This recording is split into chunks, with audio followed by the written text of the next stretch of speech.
देखिए बेटा, last class में हमने इस टॉपिक को बीच में ही छोड़ा था। जो हमारा टॉपिक क्या था? Personal account. पर्सनल अकाउंट के मैं रूल की बात कर रही थी और रूल में मैंने आपको क्या बोला था? Debit the receiver, credit the giver. Debit कौन है? जो रिसीव कर रहा है। क्रेडिट कौन होगा? जो देने वाला होगा। इसके कुछ एग्जांपल्स लेते हैं हम। फर्स्ट एग्जांपल अगर मैं आपके सामने लूं, goods sold to Ram. Goods purchase from Shyam.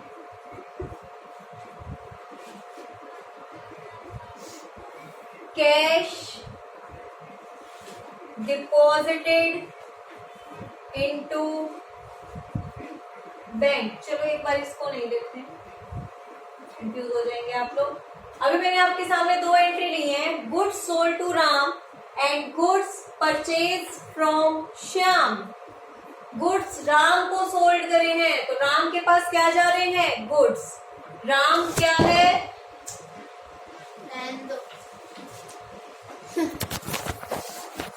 Ram is a receiver. Ram क्या है? रिसीवर। तो राम को हम क्या करेंगे? डेबिट। राम को हम क्या करेंगे? डेबिट। दोबारा से देखिए, हमारा रूल क्या था? Debit the receiver and credit the giver. हमारी फर्स्ट एंट्री है goods sold to Ram. Ram को मैंने गुड्स बेचे। बेचे का मतलब राम के पास गुड्स गए। राम रिसीव है, वो गुड्स को रिसीव कर रहा है, तो राम को हम क्या करेंगे? डेबिट। हम डेबिट कर देंगे किसको? राम को। जब हम जर्नल एंट्री करेंगे तो ध्यान रखना कि राम डेबिट होगा। कैसे होगा, क्या होगा, वो जो आप जर्नल एंट्री सीखोगे तो आपको पता चलेगा। अभी सिर्फ आपको ये सीखना है कि पर्सनल अकाउंट क्या है, पर्सनल अकाउंट में क्या रूल हम फॉलो कर रहे हैं और कैसे वो चीज डेबिट हुई। तो राम रिसीव करने वाला है, राम को मैंने क्या कर दिया? Debit. Goods purchase from Shyam. Shyam से खरीदे।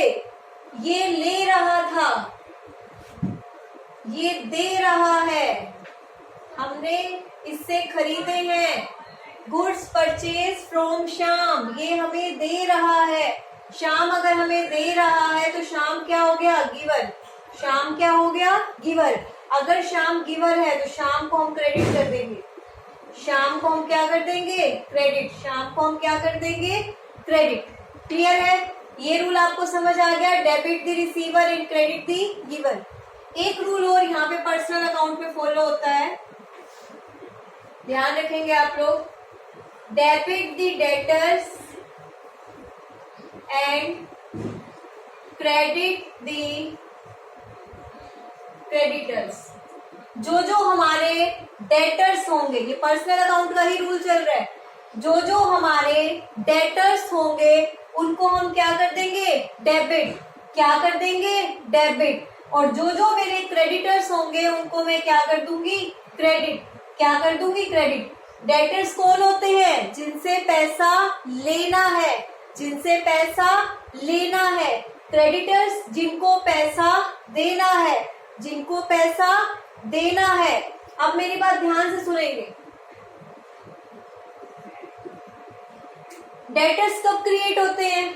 जब हमने उधार में माल बेचा हो। क्रेडिटर्स कब क्रिएट होंगे? जब उधार में माल खरीदा हो। तो ये दोनों क्रेडिट की ही एंट्री हैं, कैश की नहीं है।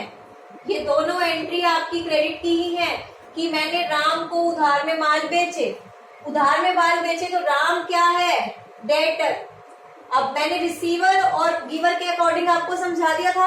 अब यही दो एंट्री मैं आपको समझा रही हूँ डेटर और क्रेडिटर्स के अकॉर्डिंग। राम को माल बेचा उधार में। राम को माल बेचा उधार में। राम ने मुझे पैसे नहीं दिए, राम मुझे पैसे देगा। राम से पैसे लेने हैं, राम मेरा डेटर है, तो राम को क्या करूंगी? डेबिट। राम को क्या करूंगी? डेबिट। अब मैंने माल खरीदा है श्याम से उधार में और श्याम को मैंने पैसा नहीं दिया, मैंने माल खरीदा शाम से उधार में, शाम को पैसा नहीं दिया, पर मुझे उसे पैसा देना है, पर मुझे उसे पैसा देना है, मुझे उसे पैसा देना है। तो शाम मेरा क्या हुआ? क्रेडिटर। शाम मेरा क्या हुआ? क्रेडिटर। और क्रेडिटर को हम क्या करेंगे? क्रेडिट। क्रेडिटर को हम क्या करेंगे? क्रेडिट। तो दोनों एंट्री समझ आ गई? रिसीव करने वाला हो या डेटर हो, डेबिट। गिवर हो या क्रेडिटर हो, क्रेडिट। ये दो रूल क्लियर हो गए। अब जो रिप्रेजेंटेटिव हमारा अकाउंट होता है, जो रिप्रेजेंटेटिव हमारा अकाउंट होता है, आपको पता था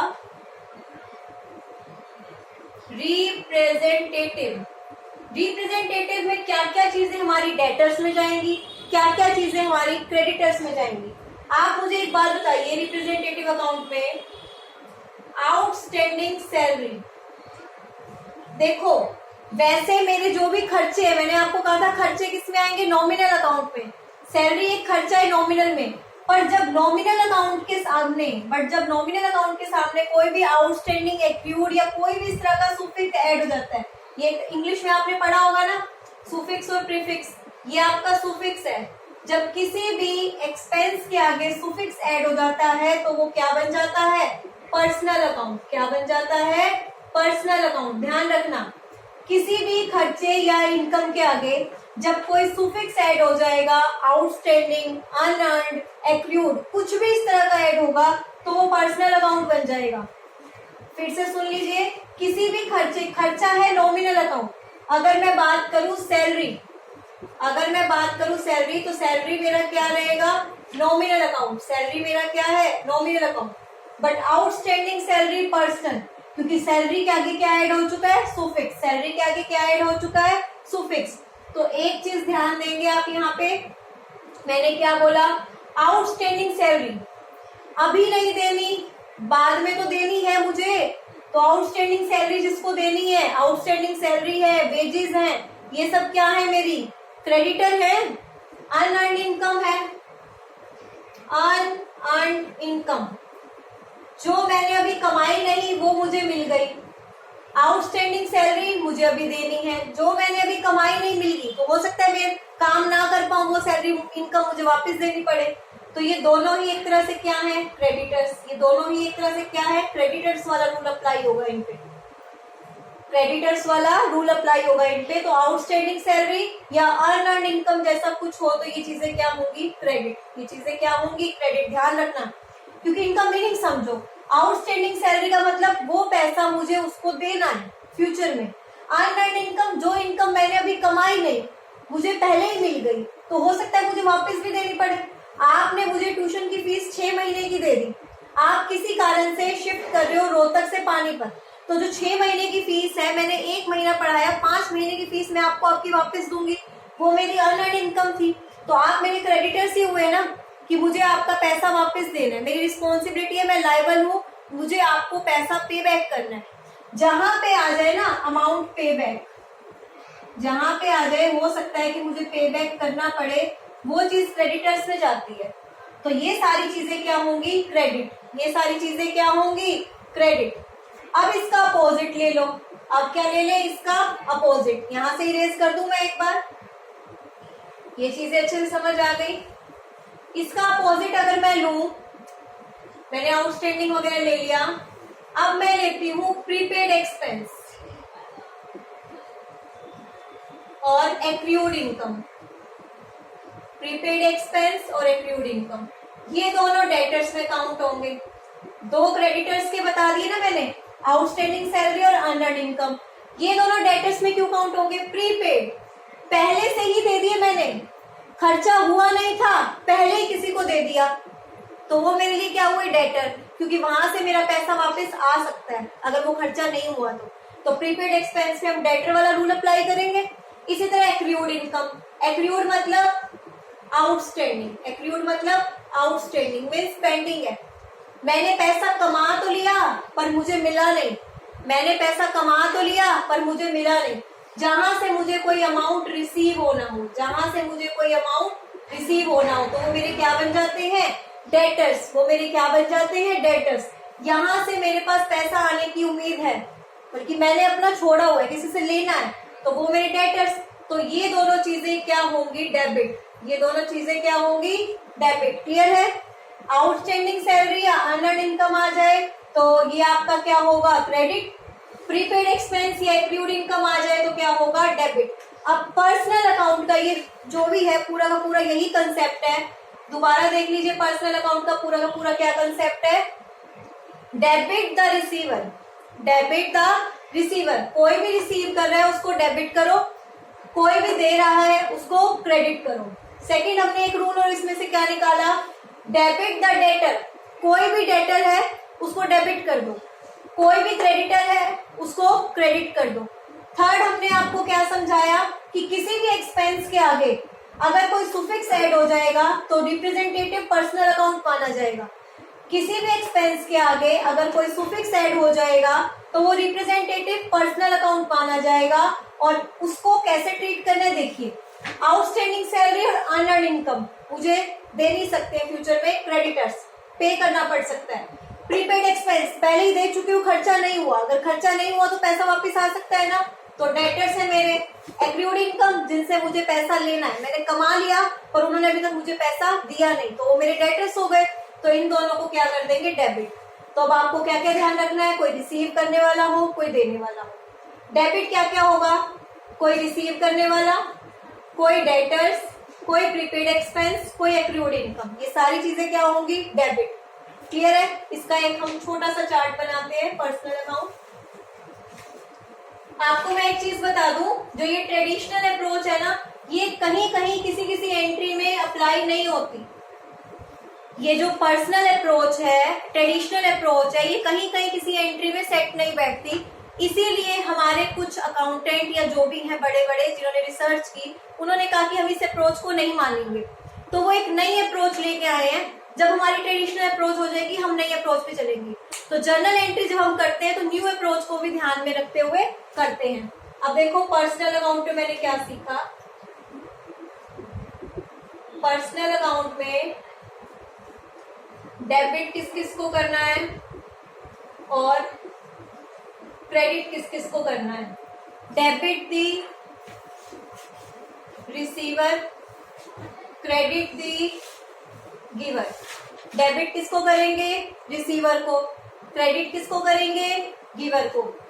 debit the debtors, debit the debtors and credit the creditors, credit the creditors. और मैंने क्या सीखा, जो मेरा रिप्रेजेंटेटिव पर्सनल अकाउंट है,